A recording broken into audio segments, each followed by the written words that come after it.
Hola, ¿qué tal? Bienvenidos a Fortuna 360 con Rodrigo Job.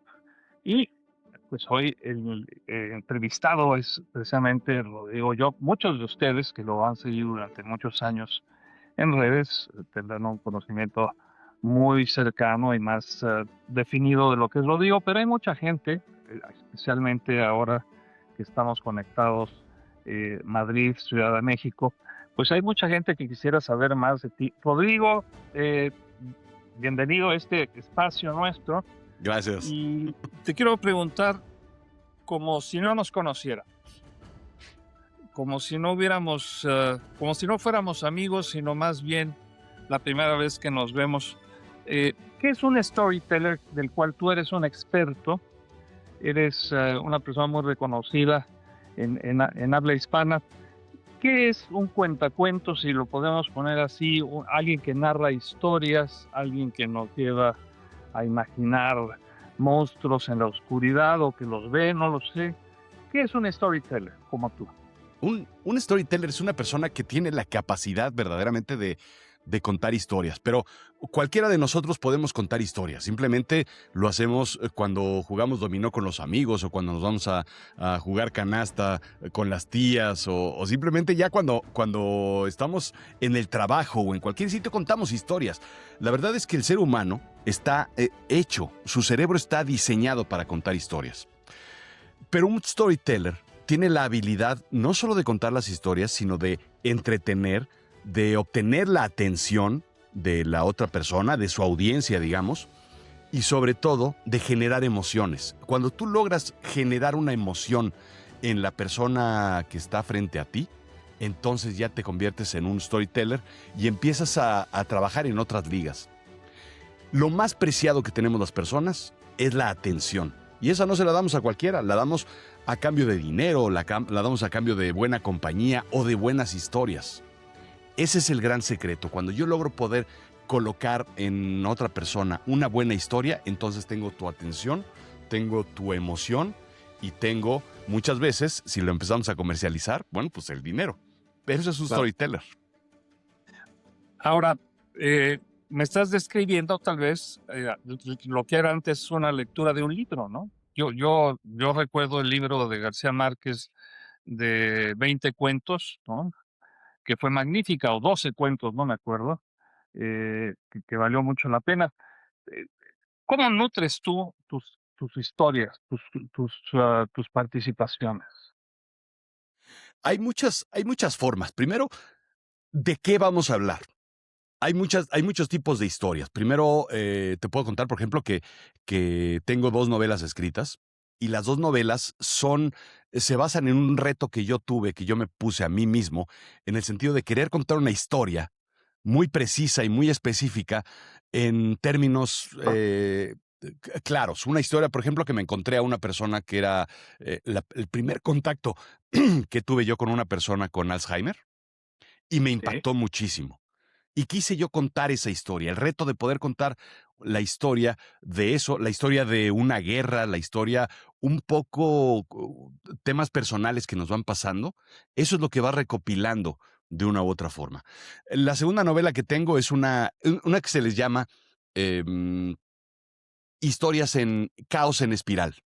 Y son estas historias que poco a poco van complicándose, complicándose, y una cosa detona a la otra. Es un reto de poder contar esas narrativas de una forma muy precisa y muy específica, porque además no puedes cometer errores.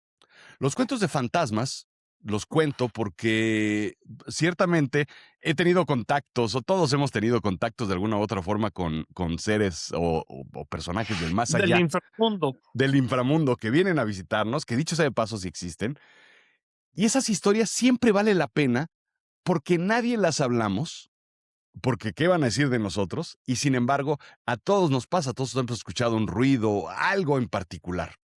Y entonces cuando las contamos, empieza a haber esa complicidad. Todo el contar una historia tiene que ver con la forma en la que te envuelves y te desarrollas con las personas, con los demás. ¿Dónde están esos puntos en común? ¿Dónde están esas cosas que los demás quieren oír y que son en común contigo? Y entonces empieza a generar esa empatía. Y ese es el sabor rico, cuando alguien te dice, entendí tu historia, me pasó lo mismo. siento lo mismo. Eso es cuando uno empieza a compartir. Y los libros, por eso los libros de antaño, de 100, 200 años atrás, siguen Sí. siendo vigentes, porque las emociones siguen siendo las mismas, las situaciones siguen siendo las mismas, probablemente no en una torre de un castillo, pero sucede en una gran mansión en Mónaco. La historia es la misma. Claro, claro. Y son 12 cuentos peregrinos, ya me escribieron. Por otro lado, el tema que manejas es parte imaginación, parte verídico, te basas en hechos reales, en algunas historias. Sé que en el caso del libro de la guerra sí. En el libro de Avicen a Berlín, ¿Sí? empezó siendo una recopilación de lo que era la vida de mi padre. Entonces él viene como refugiado de la Guerra Civil Española y empecé a Sí. contar esa historia. La verdad es que él venía de muy chico, llegó a los 5 años a México y después me di cuenta de que sus memorias era una recopilación de las historias o de las memorias de los compañeros con los que vino en el grupo de los niños de Morelia. Entonces, viviendo en un orfanato con 500 niños, claro que las memorias se mezclan, las historias se mezclan, Claro. pero muchas de las historias las tomé y entonces las dramaticé dentro de una historia con un personaje que tiene Alzheimer, sufre de Alzheimer, y empecé a escribir sobre lo que sería una persona que, no voy a revelar mucho, pero viene en el capítulo 1, así es que no es gran secreto, una persona que de repente despierta de un Alzheimer y se da cuenta de que fue un nazi. Ese choque, tienes que encontrar una historia que tenga un choque, que tenga un golpe, que tenga un nudo que verdaderamente sea impactante, relevante, y pensaba eso, ¿cómo sería para alguien, pues, formar parte de la historia equivocada? Te Muchas levantas y sientes que o sabes que fuiste un asesino, ¿no? es O que mandaste al paredón a mucha gente, ¿no? exacto, exacto. ¿Cómo es vivir con esa conciencia? ¿Cómo es, sentir esas emociones? Eh, incluso hoy en día, ¿no? Las abrazarías, ese tipo de pensamiento, a pesar de que sigas con ese tipo de ideología.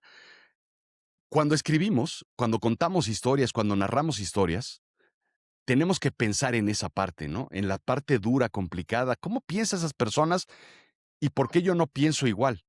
Y al final siempre hay una revelación en donde los villanos no son tan villanos y los buenos, los héroes no son tan héroes. Entonces, más bien nos topamos con algo así como antihéroes y antivillanos, que son pues una parte media, que si bien escrito está, entonces humanizamos a los personajes. Eh, tú sabes de los autores españoles, León Felipe decía que al hombre lo mecen con cuentos. ¿Esto aplicaría, este storytelling también aplica para la política? Totalmente. No, bueno, la política es el Eh, semillero de las eh, grandes historias. sí, y de los grandes cuentos, ¿no? Por, Totalmente. por, por- por- porque si siendo cuento no necesariamente es verdadero, ¿no? Totalmente. Sí, sí, sí. Digamos que el cuento es la narrativa y es la forma en la que incluso con mi formación como ingeniero, me metí a estudiar cuál era la ciencia del storytelling. Y le llamo storytelling por una razón muy importante, que es la narrativa. La palabra narrativa en español le queda corto, porque muchas veces narrar es únicamente la persona que habla. Muchas veces el cuentacuentos no es un novelista o no es un historiador. Entonces, storyteller es quien cuenta la historia. Por eso es un Es, poco, un poco más amplio, ¿no? ¿Dirías tú que es el juglar del siglo XXI? Creo que es lo más cercano, el juglar, ¿sí? Ujú. Porque además es el que seguía a los héroes, el que A los narraba las cosas, reyes, el que ¿no? llevaba a los otros sitios, llevaba las noticias incluso a otros grandes sitios, ¿no? Sí, el poema del Miao Cid venía de un juglar bueno, conocemos la historia. Hablabas de tu carrera como ingeniero. Yo sé que has modificado la brújula de tu camino y de tu vida. Háblanos de qué hay detrás de Rodrigo Yo. ¿Dónde surge esa idea de comunicación? Pero antes, ¿Por qué cambias de caballo? ¿Por qué decides enfocarte en otras áreas? Y estás ahora en esta, que yo no estoy seguro si sea la última que haga. Definitivamente. Algo pasa con las personas. Yo creo que vamos variando y vamos cambiando. Antes, volvemos a las historias, antes, cuando se vivían probablemente 30, 40, 50 años, tenías que tener una profesión. Hoy en día tenemos la habilidad de poder cambiar de profesiones porque la vida empieza a ser más larga y los intereses cambian y el universo y el mundo cambia y todo se modifica.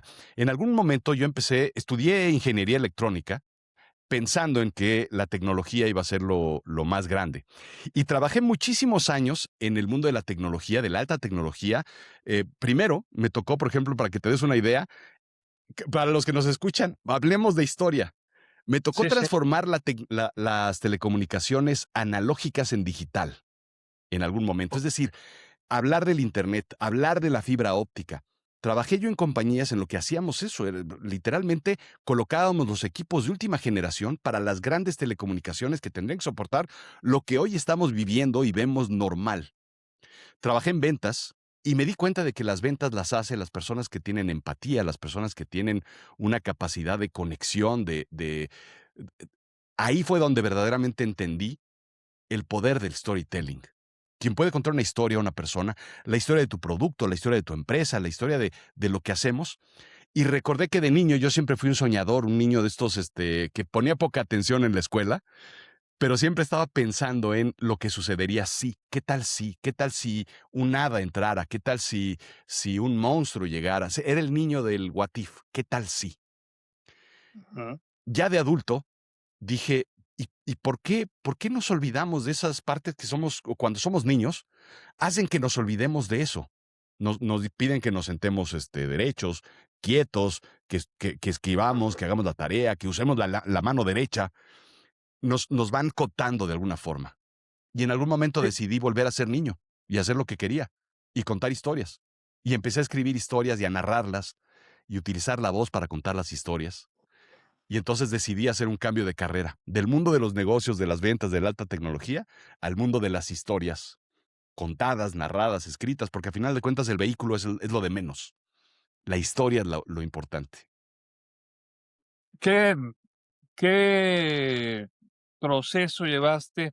No creo que todo haya sido miel sobre hojuelas. ¿Algún fracaso en el camino, algún obstáculo difícil?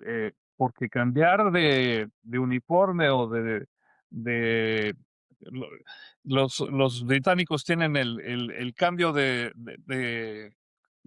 turncoat, le llaman a los traidores, pero no me refiero a que traición es una causa, sino dejas la ingeniería. Por cierto, estuviste en taller ¿en qué taller estudiaste en secundaria? Ajuste mecánico. Sí, me lo imaginé. Este, sí, algún tropiezo, alguna voz de alguien cercano que te dijera: "No es lo tuyo, Rodrigo, te va también aquí", o algo, alguien que te haya dicho: "No lo hagas". Muchísimas. Muchísimas personas siempre te dicen además, ¿cómo es que ahora te dedicas a eso? ¿Cómo es que ahora piensas escribir historias? ¿Cómo es que de la nada, ahora te crees escritor? ¿Ahora crees que vas a ganar un Pulitzer o un premio Nobel de literatura o qué? Eh, Mucha gente cercana, sobre todo. Eso es lo más fuerte, lo que más duele, lo más complicado.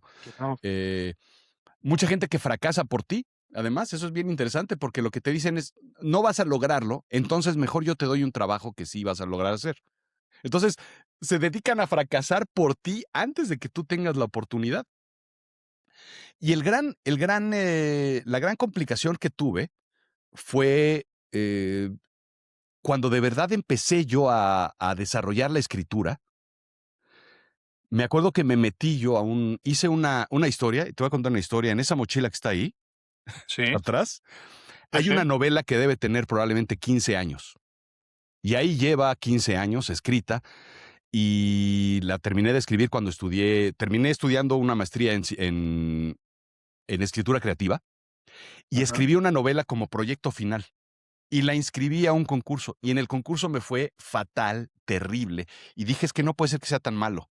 Y se lo mandé a mi maestra de escritura y le dije, a ver, revísamela porque no puede ser que sea tan malo como para que no haya ni tenido una mención en el concurso. Y me dijo la maestra, si arreglas estas 10 cosas, tienes una novela bastante bien y decente. Si arreglas estas 20, tienes una gran novela. La historia es que lleva ahí 10 ¿En años cuál vas? en ninguno. ¿Por qué? Porque me rebasaron otras historias. Y Ujú. hay un miedo, hay un respeto por tener el éxito de alguna forma en una gran novela. Entonces estoy esperándome a la maduración del escritor. Uno mismo se pone el pie. Claro. Los demás te dicen cómo lo vas a lograr. Cuando crees que vas a tener un gran éxito y no lo tienes, pero eso sucede en esta y en cualquier carrera, a los 20 y a los 50 años. Y cuando entiendes que es más allá del que el éxito está en lo que quieres hacer y lo que puedes lograr y lo que está en tus manos poder hacer y además disfrutar más lo que haces que lo que hacías antes, entonces todo eso lo brincas. Nuestros auditorios de alguna forma se distinguen por usar redes, por verte eh, en los podcasts, escucharte en los podcasts. Digamos, un público o una audiencia selecta en muchos sentidos. Tú eres una persona muy culta. Yo cuando veo a la sociedad, llego a la conclusión que para muchos que la ignorancia es mejor, ¿no? Es mejor ir por la vida siendo ignorante. Definitivamente, es más cómodo. Es más fácil vivir la vida siendo, con total ignorancia, sin saber las cosas, sin saber de más. Si no sé muchas cosas, no me meto en problemas. Es así de Entonces, ¿vamos simple. contracorriente tú y yo o qué? Total, sí, totalmente, totalmente. Empiezo yo, fíjate, y eso es qué bueno que tocas el tema del podcast de Azul Chiclamino. Mucho de lo que yo hago son casi 400 episodios en donde yo me hago preguntas desde un punto de vista absurdo, estúpido, irrelevante muchas veces, pero profundo. Y entonces me pregunto, por ejemplo, esta es una muy buena historia en donde los psicópatas, por ejemplo, se hacen o nacen. ¿Uno nace siendo psicópata? Y entonces me pregunto eso, lo analizo, lo estudio, leo muchísimo, leo 3, 4, 5 white papers, documentos científicos, documentos de literatura y todo, para darte cuenta de que existen ambas. Existe una persona que no puede hacer nada en contra de su naturaleza y nace psicópata. ¿Por qué? Porque el cerebro lo tiene diseñado de alguna u otra forma. Cuando tú empiezas a tener todo ese tipo de conocimiento, toda esa información, por qué suceden las cosas, por qué, entonces empieza a ser incómodo para los demás que sepas cosas. Empieza a ser complicado y tus decisiones empiezan a ser completamente distintas. El conocimiento te cambia totalmente. Oye, cuando leo tus historias y las escucho de horror, al- ¿tuviste miedo a la oscuridad de niño? Sí, siempre. Sí. Fíjate, sí, eso ayudó. Sí, porque escribes desde la realidad, desde la verdad, desde lo que te sucede. Porque ciertamente habían monstruos debajo de la cama. Sí lo creo, ¿eh? Y Sí. sí habían ruidos y sí habían cosas que sucedían. Entonces, poder escribir sobre ellos es también honrarlos de alguna u otra forma. Lo O sea, dice mucho Guillermo del Toro. crees en lo esotérico. Totalmente. O sea, ¿qué definición le damos a esto esotérico? ¿Es los rituales, los conocimientos, una disciplina? ¿Es abrirse a un universo diferente al que conocemos en el día a día? ¿Qué es ser eso? Es algo que hay más allá y que no Ujú. todos pudieron entender. Y fíjate, esto es muy interesante porque mucho en el destino, hablemos del destino o hablemos de las cosas que uno tiene que entender o pasarte la vida. Tuve Sí. que estudiar, por ejemplo.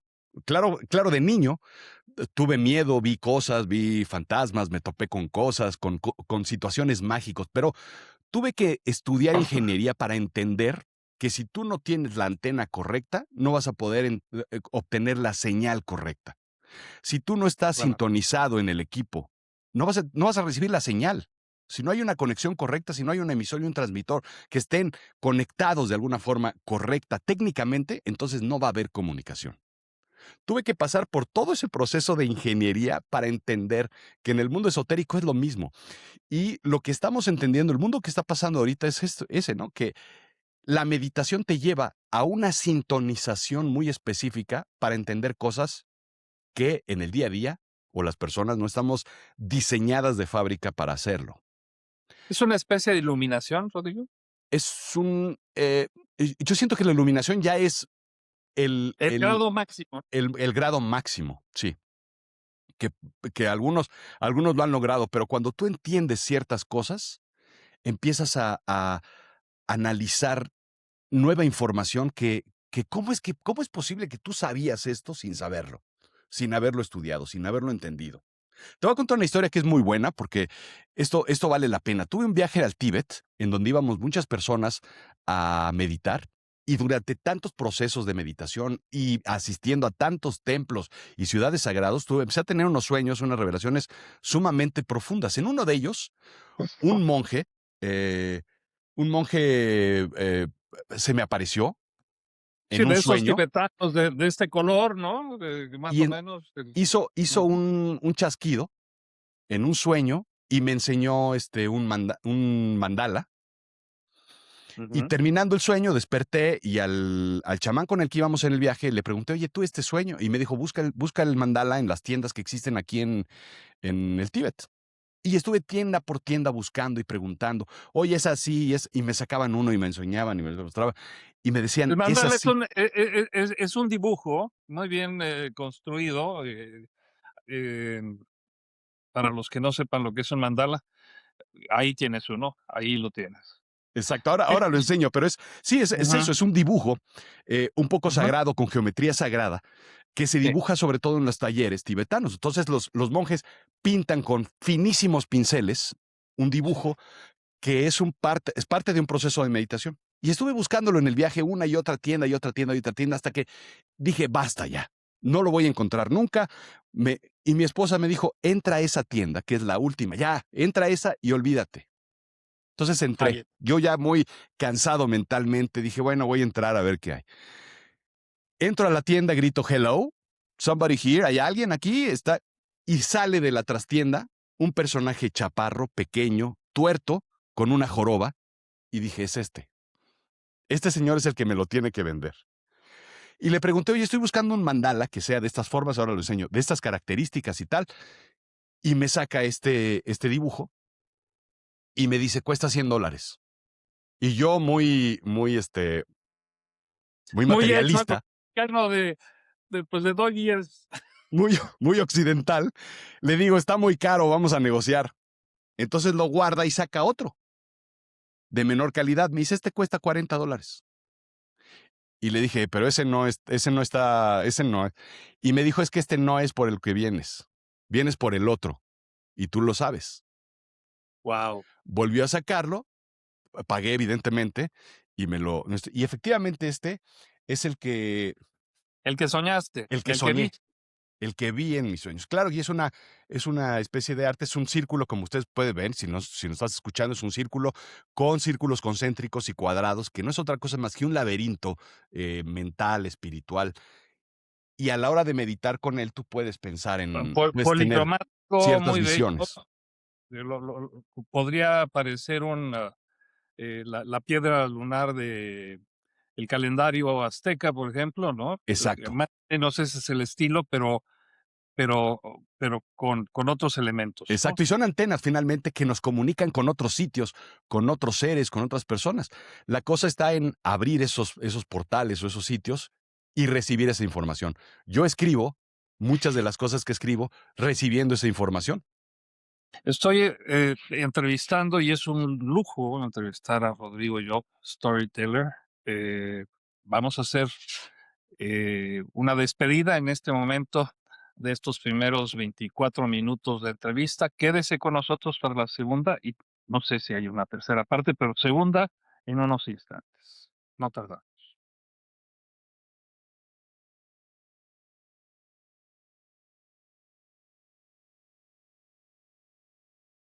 Bueno, Rodrigo, estábamos hablando de esas conexiones que hay ajenas a la rutina diaria, más profundas. Eh, en el principio creó Dios los cielos y la tierra, o eh, hay otras historias. Yo creo que va por ahí la historia. No la conocemos muy bien, pero yo creo que va por ahí la historia. Y además, ese es un punto en donde funciona mi mente, ¿no? Que es el entender que la ciencia no dice otra cosa que lo que dice este mundo esotérico, religioso, fantástico, mágico, místico. Finalmente son dos cosas completamente paralelas. Uno va confirmando al otro, ¿no? Sabemos muchas veces, por ejemplo, que es la ciencia, la ciencia religiosa la que va determinando los hallazgos arqueológicos que van encontrando en las viejas tierras, ¿no? Platícame por qué. Ujú. Em, porque es muy interesante. Se sabe, por ejemplo, dónde fue la casa de José, la casa de la En familia. Egipto. Ajá. Entonces, se sabe perfectamente bien por la forma, por las escrituras, pero claro que la iglesia lo que hace es buscar arqueológicamente y científicamente dónde está los puntos, el sitio donde sucedió. Y entonces, a la hora de encontrar esos sitios, hay que encontrar, por ejemplo, una casa que tenga las características que se determinan, y entonces se obtiene evidencia científica de lo que es la religión. Y poco a poco ha sido sucediendo eso. Si Dios creó el mundo, bueno, pues la ciencia lo confirma a través del Big Bang. Son puntos donde convergen. Lo que sucede antes, pues probablemente ni la religión ni la ciencia. Para eso tenemos la filosofía. Y esa es la gran importancia de poder tener la capacidad de estudiar todo lo que tenemos, la neurociencia, para entender cómo funciona el cerebro, cómo se comportan y esto es fantástico, cómo se comportan las historias en el cerebro y en las emociones cuando estudiamos a través de la neurociencia la forma del storytelling. Y cuando nosotros empezamos a desarrollar todo el análisis religioso, místico, esotérico, todo converge hacia el punto en donde tú cuentas una historia y la realidad se crea. O creas la historia a través de la realidad. Todo está mezclado, entrelazado. Y por eso somos tan importantes los storytellers, porque tenemos la importancia de poder contar esas historias que existen a través de los tiempos, poder crear historias que nos permitan ser imaginativos y después poder crear realidades que no existen aún a través de nuevas imaginaciones, que es finalmente la ciencia ficción. Entonces, si te fijas, todo converge, todo converge a través del storytelling. Es una especie de pararrayos que centra toda la humanidad, la importancia del ser humano en el mundo.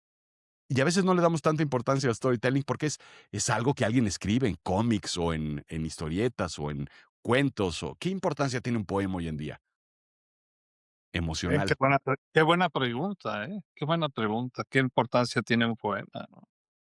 Es totalmente emocional. Tienes que, a través de diferentes vehículos, como decía, el cine, la poesía, la novela, el cuento, las noticias, tienes que, Ajá. que empatizar con las personas. Y cada uno somos distintos y cada uno respondemos a cosas distintas. La poesía es un punto importante porque es corta, es sencilla, es simple, es abstracta, es profunda. Es Y muy entonces, profunda. a Ajá. través de ello, puedes leer un poema 50,000 veces y nunca entenderlo o entender siempre cada vez algo distinto. Claro. Déjeme darle una descripción de lo que yo veo de Rodrigo Job en este momento. Está sentado en el centro de la pantalla que yo veo. Atrás veo a su derecha una pizarra verde con una serie de anotaciones, flechas, como empiezo por aquí, voy por acá, no alcanzo a leer las anotaciones. Veo también al fondo una pared con pues lo que coleccionamos mucha gente cuando viaja o cuando le gustan algunas piezas, no sé si sean arqueológicas o no. Veo una máscara, veo no sé, una serie de, no sé si son recuerdos o figuras. A la derecha un arbusto, siendo muy capitalino y urbano, pues veo ahí que tiene naturaleza en su lugar, y veo una persona muy relajada. ¿Tú qué ves cuando te acercas al espejo? ¿Cómo te ves? cada vez veo más canas, ciertamente, Por pero dentro. yo veo, No lo describí por fuera. Bueno, tienes razón. Veo, veo una, veo una cabellera larga, envidiable, pues, si usted me pregunta a mí. Un bigote. ¿Podría usted darle un traje de mosquetero real de Francia y sería tal vez D'Artagnan o alguno de ellos? Y con toda la pinta, por supuesto, de tus padres, ¿no? Muy españolado, pues. exacto. Con un lápiz que para mí es un símbolo muy importante en mi carrera. Y como periodista, pues sabe uno el valor de un lápiz, porque un lápiz trae un borrador.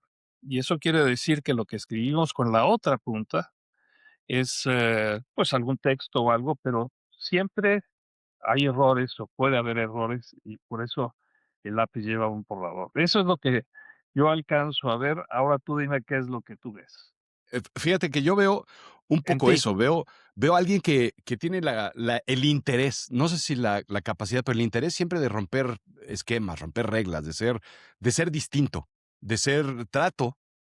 Es muy complicado hoy en día ser auténtico, pero trato de ser auténtico y congruente con lo que soy en el sentido de me da lo mismo lo que piense la gente. Ya logré pasar esa barrera que algunos logran pasarla a los 20 y se compran su moto Harley y les da lo mismo que piensen de ellos. Bueno, pues yo logré llegar a ese punto de donde me importa muy poco lo que piensa la gente. Si El qué piensan que dirán. soy del qué Ujú. dirán.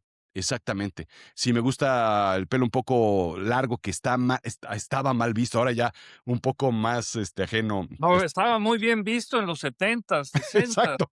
Exacto. Y regresamos al mundo cuadrado, en donde las cosas tienen que ser de una u otra forma. Em, Ajá. esa parte de me veo haciendo lo que me da la gana, lo que me gusta. Tengo la fortuna y la suerte de poder hacer eso.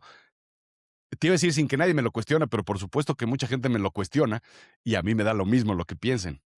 Y ese es donde está la libertad de poder hacer lo que te gusta y, eh, y de ser parte de un ejército de creativos o innovadores, que es bien difícil poder serlo porque es romper reglas, es ir en contra de las cosas. Y hoy en día eso está mal visto, como decíamos. ¿Eres optimista en lo que se refiere a los tiempos que estamos viviendo? Yo sí, pero quiero saber tu opinión. Eh, ¿Cómo te ves en 2030? Soy optimista en el sentido de que creo que las cosas pueden ir más bien que mal. Entonces, Ok. siento que, irónicamente, siento que el mundo tiende al orden. Tal vez no es que lo crea, pero sí me gusta pensar en ello. Ujú. Soy optimista en el sentido de que siento que soy capaz de poder hacer los cambios correctos en las personas que están a mi alrededor, al menos, ¿no? Soy optimista en el sentido de que creo que contar una buena historia y una historia positiva trae muchas cosas, muchas lecciones que la gente requiere o la gente necesita.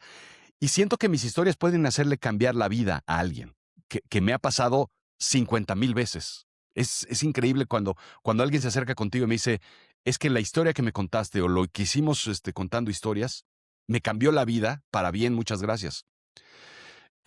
Yo me veo en 30 años haciendo lo mismo, contando historias, ayudando a gente, pero sobre todo creo que vivimos ya en una etapa, no sé si estarás de acuerdo tú, pero vivimos ya en una etapa en donde nos toca ya enseñar. Ya nos tocó la Claro. parte de aprender, ya nos tocó la parte de hacer, ahora nos toca la parte de enseñar. Y creo que eso es súper, súper importante porque quien no se para por un salón de clases, por una universidad, enfrente de alguien a quien le puede enseñar algo, creo que está perdiendo una gran oportunidad y además está dejando un legado que no sirve para nada. Su vida finalmente no sirve para nada si no enseñas algo. Y creo que me veo enseñando, me veo ayudando, me veo trabajando y escribiendo más, muchísimo más. Y tal vez, Rodrigo, en estos tiempos, y siendo optimista, y con la experiencia que tienes del cambio de brújula en un momento dado en el rumbo, tal vez mejorando los elementos para ese Rodrigo del 2030, ¿no? Maestro, eh, de alguna forma historiador, de alguna forma maestro. eh, ¿Cuál sería en ese momento tu propósito y cómo te gustaría en el momento que nos llegue el final, y espero que sea dentro de muchos años, eh, qué te gustaría dejar como legado? Fíjate que hay una historia muy interesante que tienen que no me considero yo chamán, ni mucho menos, que quede bien claro, ni nada que ver con eso. Para mucha gente de este lado, cuéntanos lo que es un chamán. Un chamán es una persona mágica, es un hombre medicina, es un hombre encargado de las historias de la tribu, es una persona que en el antaño y actualmente se encarga de la sanación emocional, espiritual, física. Es una persona que es un líder, un filósofo, un conocedor, la persona más importante de la tribu, El que típicamente. te quita las malas vibraciones y te aleja del mal. Sí, pero también es el sabio, no es nada más el mago, es el sabio, es Ujú. la persona que logra hacer la medicina, física, emocional, espiritual, y es una persona de bien. Ojo, que eso es bien importante. Es una Sí, sí. persona de bien, lejos de los brujos oscuros. Bueno, pues hay una Ujú. historia en donde supuestamente yo me enteré hace poco que los chamanes saben perfectamente bien cuándo van a morir y cómo van a morir. Y en alguna ocasión yo de niño tuve un sueño de cómo iba a ser mi funeral. Y eso me marcó, es uno de los sueños que tengo más claros y más vívidos de mi vida. Qué Y curioso, yo recuerdo yo también. estar muriendo, Ujú. o al menos en una fiesta, con toda mi familia, con todos mis amigos, despidiéndome de todos ellos, cercanos a todos, y todos despidiéndome, alegres y contentos. Y yo les decía, es que no me quiero ir. Y me decían, es que no pasa nada, te vas a ir y vas a trascender y vas a terminar muy bien. Y un poco así veo yo el final final, ya lo Ujú. último es irse así, en fiesta, en familia, con amigos, con música, con comida, y un poco antes, pues celebrando precisamente todo lo que has plantado, todo lo que has hecho, todo lo que poder tener la capacidad de ver hacia atrás tu propia historia, storytelling de tu vida y decir, sí, esa es la historia que yo quería contar. Esa es la historia que yo quería firmar, yo la quería escribir. Esta es mi historia y estoy contento con ella, a pesar de que todos hemos hecho tonterías, burradas, caídas, descalabros, este, a pesar de Erro ello, errores. errores, Ujú. to- todos los que quieras y los que faltan. Bueno, y también estás dejando un legado, tenemos la fortuna, ¿no?, de los que nos dedicamos a medios, dejar un legado también digital. Sí, Finalmente te van a recordar también por lo que estamos diciendo, si es que llegan a ver esto en una cápsula del tiempo más adelante. ¿Cuál ha sido la pérdida más dolorosa en tu vida? Todos tenemos momentos más tristes, los más tristes. Eh, uno que puedas compartir. mira, dicen que hay tres dolores o tres pérdidas complicadas en la vida, que es el despido, despedirse de un trabajo, eh, un divorcio y la muerte. No he pasado por un divorcio, la muerte la vivimos todos los días. Creo que tenemos la fortuna de ser mexicanos y ver la muerte de una forma muy particular, los que hemos logrado entender y abrazar esa forma de Nos la hemos pérdida. quitado el miedo, ¿no?, un poco diferente a los demás, ¿no? Sí, celebrar un poco la muerte. Entonces, uno la vive de una forma distinta si logra entenderlo. La pérdida de trabajo, la primera y la segunda son las más duras. La tercera, cuarta, ya, y las que siguen, bueno, ya uno se termina riéndose, ¿no? Pero creo que la parte más complicada es entenderse a uno mismo, saber cuando tú te pierdes a ti mismo, ¿no? Cuando te topas con una pérdida de alguien, bueno, pues la sobrepasas. Pero cuando te topas con una pérdida tuya, cuando O llegas a sea, ese una punto de derrota, tal vez, una derrota. una derrota, una un descalabro, un gran error, esos momentos en donde eh, estás verdaderamente caído ya en la oscuridad, que es perderte a ti mismo y decir dónde estoy, quién soy, y poder encontrarte nuevamente. Creo que ese es uno de los momentos verdaderamente críticos en la vida de cualquier persona. Lograr salir de esos momentos es muy importante. Y finalmente a todos nos pasa en el sentido de fuerte, despacio, triste, complejo, que pueden ser mil y un situaciones. Creo que a todos nos pasa y ese es el gran punto bajo de la vida que te va a llevar al siguiente capítulo de la historia. Y ahí es Te donde se cambié la escriben las buenas historia, te historias. cambié un poco la historia del chamán, porque me ibas a hablar de una experiencia que habías tenido con un chamán. Esa parte tiene mucho que ver cuando tú logras entender qué es lo que quieres hacer de la vida. Sí. Eso me ayudó a, a entender y a realizarlo, un chamán. Precisamente yo andaba entre trabajos, andaba perdido un poco profesionalmente, porque no Sí. daba una yo en el trabajo, en el mundo de las ventas. El mundo de las ventas es sumamente complicado y es muchas veces de suerte, muchas veces no tiene nada que ver con lo que tú haces o dejas de hacer. Y en algún momento dije, ya basta con esto. Y él me empezó a ayudar a encontrar un propósito de vida. Y me acuerdo que hicimos algo que se le llama una onda encantada. Una onda encantada es un proceso mágico eh, de la cultura maya, en donde a través de todos los glifos mayas vas pasando por diferentes puntos de una historia cósmica, y a través de él, a través de su guía, él me ayudó a entender cuál era el propósito que tenía. Y la primera tarea era encontrar, toparme otra vez con mi niño interior. No entendía yo eso, de qué se trataba. Y me dijo, ve y platica con el Rodrigo que era a los 5, 6, 8, 10 años. Pues, ¿dónde lo encuentro? ¿Qué hago? ¿Cómo funciona eso? Y literalmente estuve buscando la forma en la que yo podía entender qué es lo que me estaba diciendo este chamán. Terminé, ya un poco desesperado, ya a punto de tirar la toalla. Terminé en el barrio donde yo nací, en la Santa María, en el kiosco de la Santa María, donde yo tomaba helado y aprendí a andar en bicicleta con mi abuelo. Y empecé a buscar a un niño que no entendía yo qué buscaba.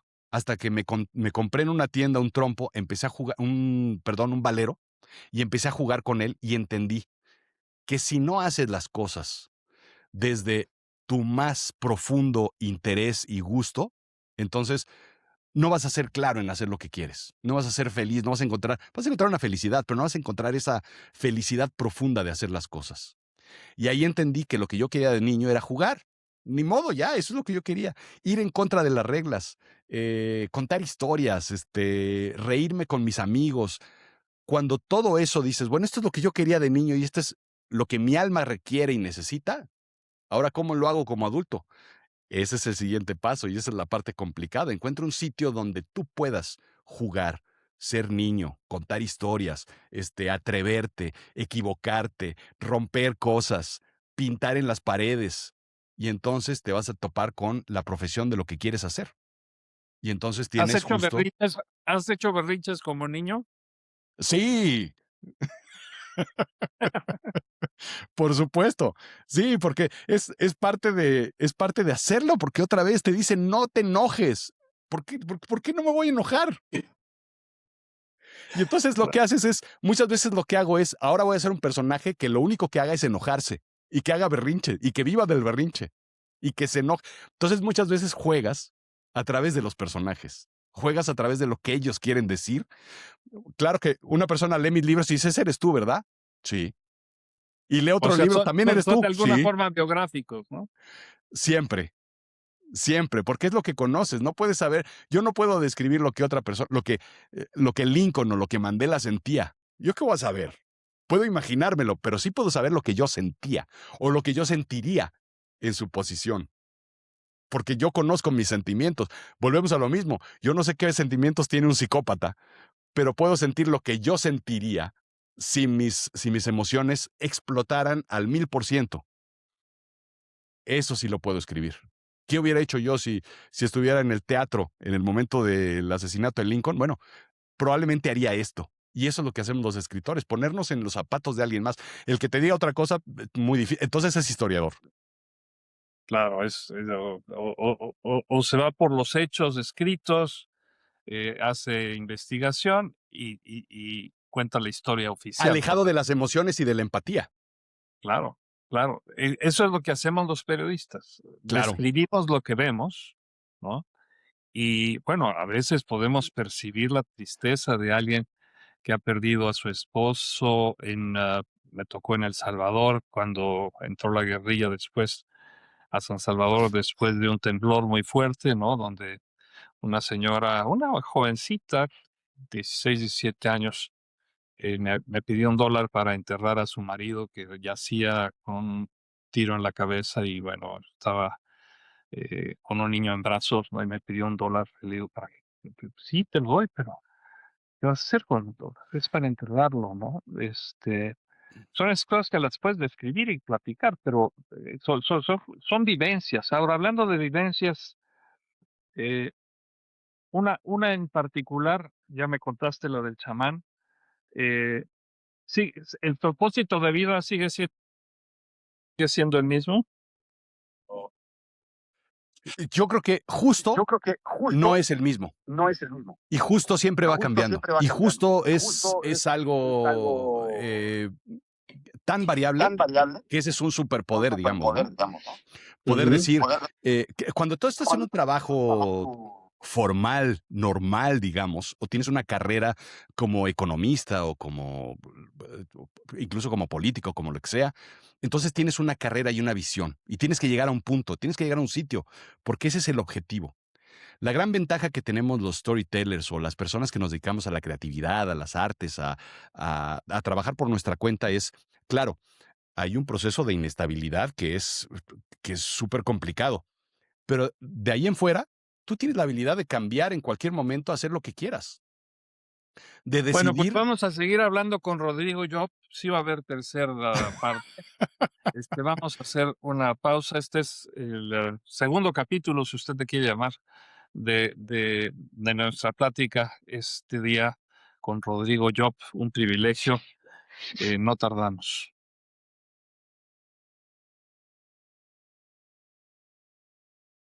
Bueno, seguimos con nuestra entrevista. Rodrigo Job es la tercera parte. Si no ha escuchado las dos primeras, no se las pierda. Rodrigo, ¿hay alguien en tu vida, algún personaje, ya sea familiar o tal vez algún maestro, eh, o algún personaje en la historia que te haya impactado, que haya influido en tu persona y en tu proyecto profesional? Mira, siempre de niño me impactó un programa que se llamaba Cosmos, de Sí, Carl de Carl. Sagan. Lo Sí. recordarás.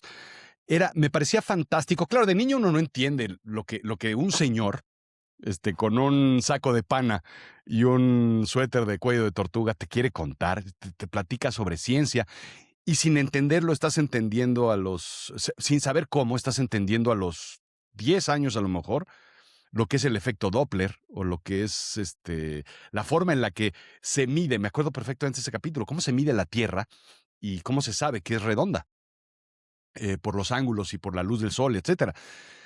Poco a poco uno va entendiendo que las cosas no son tan fáciles como ese señor te los platicaba, hay mucha complejidad en la ciencia y muchas ecuaciones y muchos números y muchos estudios y miles de años de análisis, de método científico y de cosas. Pero cuando tú dices eso, yo lo entendí a los 10 años, ¿por qué lo estoy estudiando a los 18 años? Eso es la magia de alguien que verdaderamente entendió cómo comunicar. Y él me enseñó las cosas complicadas, trata de hacerlas fáciles y sencillas. Un poco encontrar lo difícil muchas veces en lo que hago en Azul Chiclamino, en el podcast, es encontrar las preguntas que son de relevancia para muchas personas, que son sumamente complejas como para que no las entendamos de una forma fácil, pero que puedan ser explicadas de una forma entretenida. Y eso es lo que trato de hacer emulando, a años luz de distancia del señor Sagan, pero entender eso es poder explicar algo tan sencillo, tan complicado como lo puede ser la relatividad, de una forma Claro. simple y sencilla, sobre todo en 5 minutos, 10 minutos, A ras sin de suelo, complejidad. por decirlo así, ¿no? ¿Perdón? A ras de suelo. A ras de suelo, exacto. Y eso es creo que donde falla mucho el mundo actual, ¿no?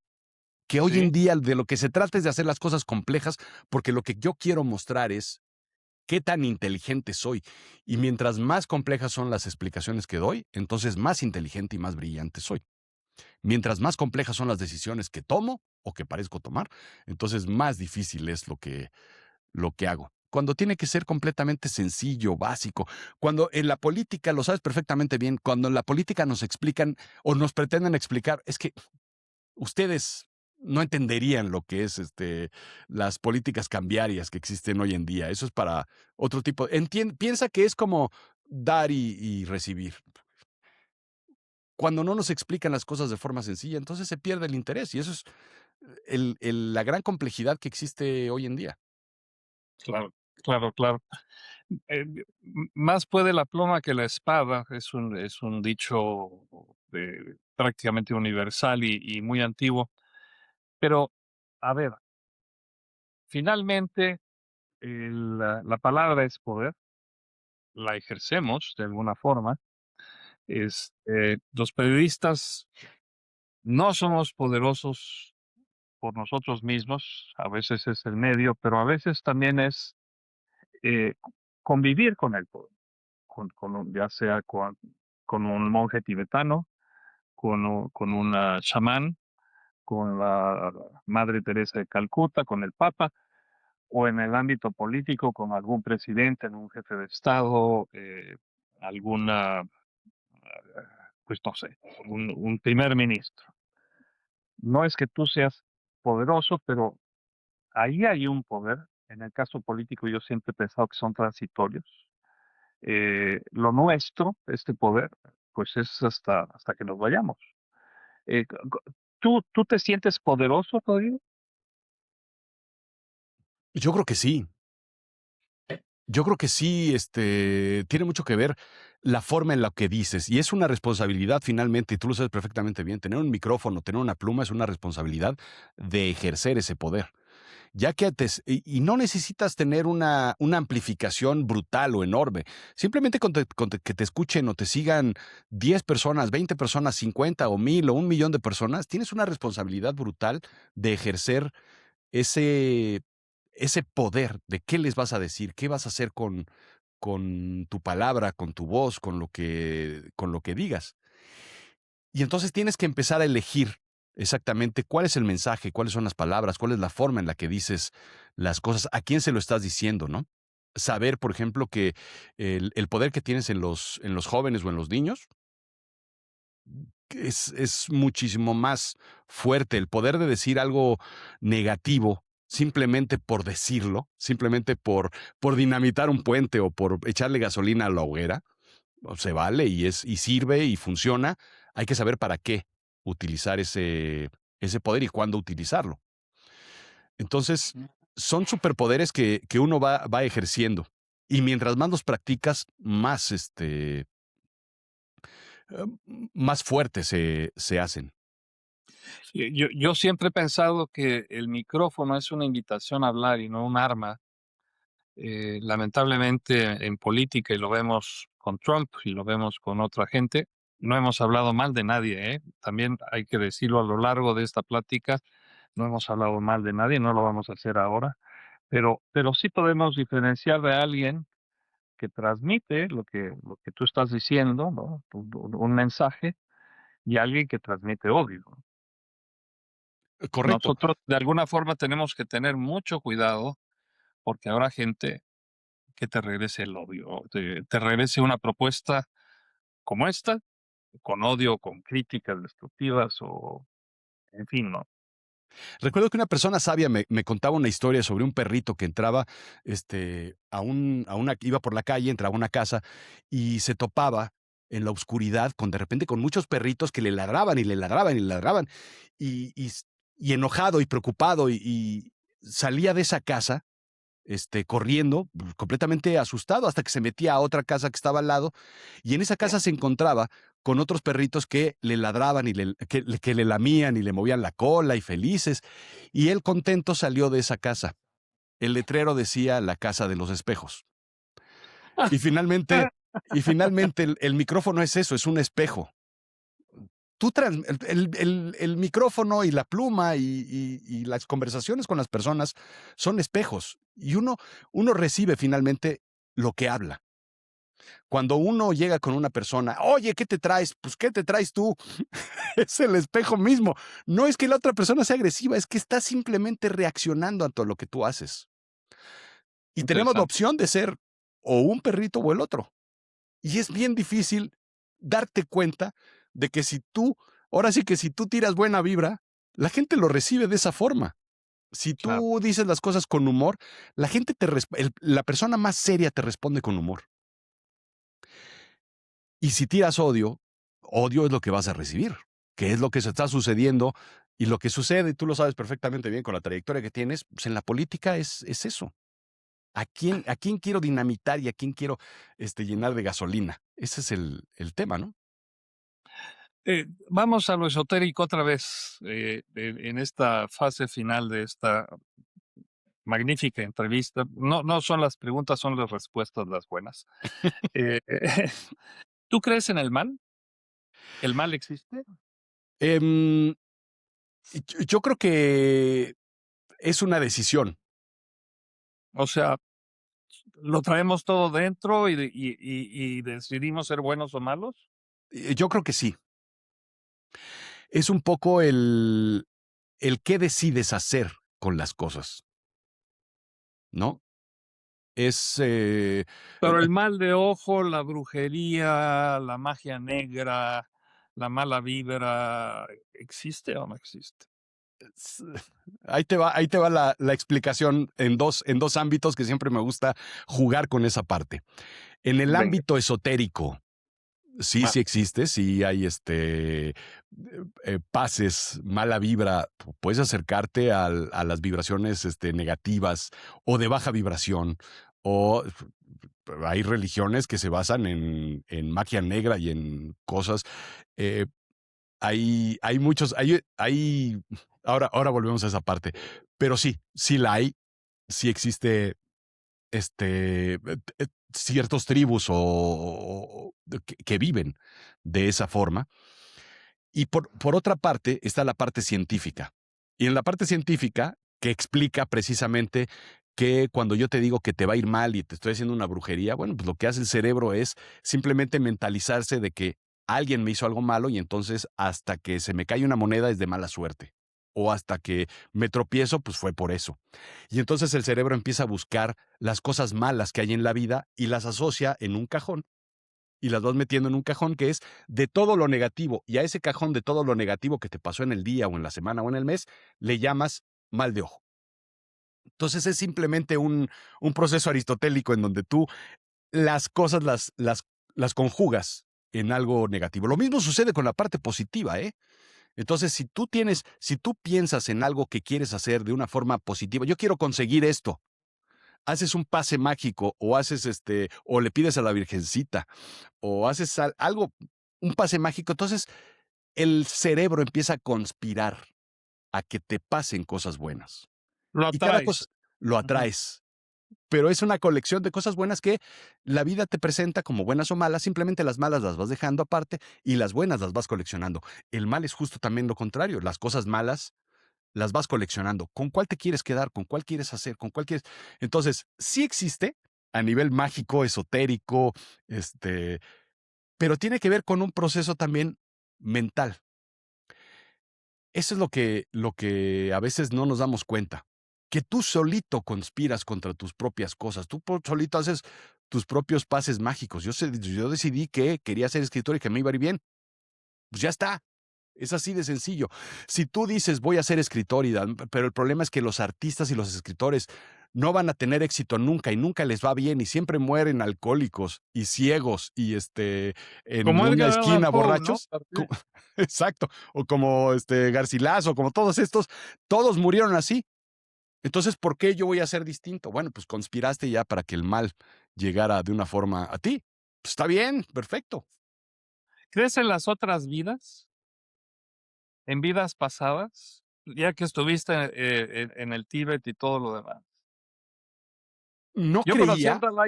Yo conocí al Dalai Lama y sí traía una buena vibración, como tú dices, o una alta vibración, lo percibo, ¿no? Lo puedes percibir. Es impresionante cómo todo eso se muestra, Ujú. ¿no? Y hoy la ciencia estudia precisamente eso, ¿no? El campo, por ejemplo, que tenemos a la hora para comunicar ese tipo de cosas. Por ejemplo, eso es muy claro en los caballos o en los perros. Tú puedes saber cuando estás de malas, un perro te ladra en la calle. Y cuando estás de buenas, viene y se te acerca.